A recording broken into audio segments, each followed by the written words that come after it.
საღამოშვიდობის მოგესალმებით. ეხლა კადრები უცელდება რა, არ არის საცნო, მაგრამ მეცინება რა და მეცინება რაზე. ეხლა თბილისში კახი კალაძის საარჩევნო შტაბი სადაც არის, იქ არის ესე დიდი ასოებით წარწერა. მშვიდობიანი საქართველო რა, აწერია და ყოველ საღამო გარკვეული ხალხის ჯგუფი მიდის, იქ ხვდება კიდე ერთი რაოდენობის ხალხის ჯგუფი და სცემენ ერთმანეთს სცემენ ამასობაში კალაძე იქ არ არის. საერთოდ რა პუდელს ეთამაშება. რა ვიცი, თავის ცხოვრებით ცხოვრობს რა ტიპი და ესენი ხოცავენ ერთმანეთს, რა გოგოებს ასცემენ. ნუ როგორც ქნო პოლიცია მიუხორმება დააშველეთ მეორე საღამოს იგივე.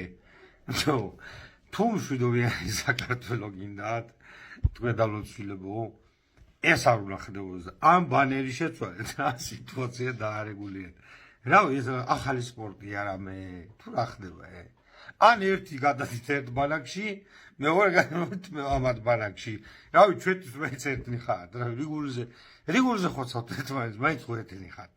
ჰა?